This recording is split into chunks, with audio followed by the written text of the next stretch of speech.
लोक जनशक्ति पार्टी के सांसद प्रिंस राज पासवान पर जो रेप के आरोप लगे हैं, उस मामले पर राउज एवेन्यू कोर्ट की तरफ से आज फैसला आना था, लेकिन जिन जज को ये फैसला देना था उन्होंने इस मामले से अपने आप को अलग करते हुए डिस्ट्रिक्ट जज के पास ये मामला भेज दिया है। अब इस मामले में आगे क्या संभावनाएं हैं, इस पर बात करने के लिए हमारे साथ कानून के जानकार एडवोकेट पंकज श्रीवास्तव जी है। पंकज जी, जिस तरह से ये देखा जा रहा है कि एक सांसद से जुड़ा मामला है, सांसद पे गंभीर आरोप लगे हैं, आज फैसला आना था, लेकिन अब जिन जज ने फैसला लिया था उन्होंने इस मामले से अपने आप को अलग कर लिया है, डिस्ट्रिक्ट जज के पास भेज दिया है। अब क्या डिस्ट्रिक्ट जज पे जब ये मामला जाएगा तो क्या फिर से दोनों पक्षों की बात सुनी जाएगी, फिर से हियरिंग होगी? देखा जाए तो ये मामला बहुत ही गंभीर, जो आरोप जो लगे हैं बहुत गंभीर है।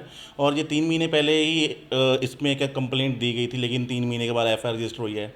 एक तरह से देखा जाए तो इनऑर्डिनेट डिले है इस मैटर में। अब इसमें कितनी सच्चाई है कितनी नहीं है, it's a part of investigation. अभी जहाँ तक बात है, ये मैटर जो पेंडिंग था ऑर्डर के लिए पेंडिंग था, कल भी पेंडिंग था, कल ऑर्डर होना था लेकिन नहीं हुआ। लेकिन वो आज भी ऑर्डर के लिए रखा गया था, लेकिन कुछ वजह हो सकती है जिसकी वजह से उन्होंने अपने आप को इस केस से अलग कर लिया और इस मैटर को आगे ट्रांसफ़र कर दिया डिस्ट्रिक्ट कोर्ट को। लेकिन देखा जाए तो अब डिस्ट्रिक्ट कोर्ट में अब ट्रांसफ़र हुआ है तो उसकी जो सुनवाई है दोबारा से होगी। जो भी जज होंगे वो दोबारा से इसको सुनवाई करेंगे, उसके बाद उसको ऑर्डर के लिए रखा जाएगा।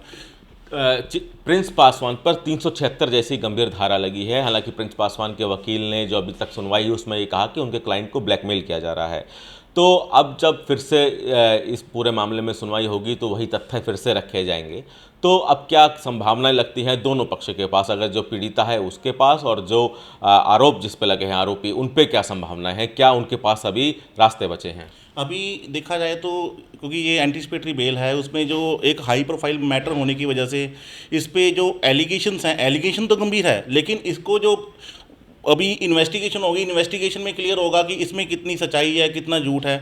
और जहाँ तक बात है कि बेल जब ग्रांट करने के टाइम पे ये चीज़ें देखी जाती हैं, सेवरिटी ऑफ पनिशमेंट और ऑफेंस कितना गंभीर है, और उसमें कहते हैं विटनेस के साथ टेम्परिंग होने के चांसेस तो नहीं है, क्योंकि ये चीज़ें सारी ध्यान में रख के ही कोई भी ऑर्डर किया जाता है। लेकिन जिस तरह से इस मामले में वो जिन कोर्ट में मैटर था, अपने आप को बिल्कुल ही इस केस से बिल्कुल ही अलग कर लिया और इसको आगे ट्रांसफ़र करना, तो कई चीज़ें ध्यान में आती हैं कि यहाँ भी ये किस वजह से ट्रांसफ़र करा है, किस वजह से नहीं करा। लेकिन हम उस बारे में नहीं बात करेंगे, क्योंकि फिर भी अब देखा जाए तो अब जो डिस्ट्रिक्ट कोर्ट में ट्रांसफ़र हुआ है तो अभी ऑर्डर आने की तो संभावना नहीं है, पहले जब तक प्रॉपर सुनवाई। एक सवाल कि अगर मान लीजिए अग्रिम जमानत याचिका जो प्रिंस पासवान है उनकी खारिज हो जाती है, तो क्या उनके पास अपर कोर्ट में जाने का विकल्प बचा है? अगर ये याचिका यहाँ से खारिज होती है तो उनके पास तो ऑप्शंस हैं, वो हाई कोर्ट में मूव कर सकते हैं, इस ऑर्डर को चैलेंज कर सकते हैं, जो भी ऑर्डर इनका आता है।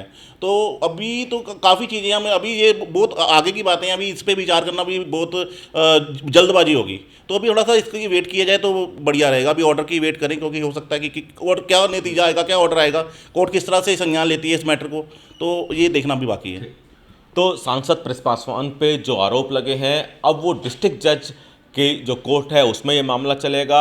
अब चूंकि प्रिंस पासवान ने अपनी हिरासत से बचने के लिए अग्रिम जमानत याचिका लगाई है, अब देखना है कि डिस्ट्रिक्ट कोर्ट की तरफ से, डिस्ट्रिक्ट जज की तरफ से इस मामले में किस तरह संज्ञान लिया जाता है। कैमरामैन विद्याधर बारिक के साथ विनय सिंह, टोटल न्यूज़, दिल्ली।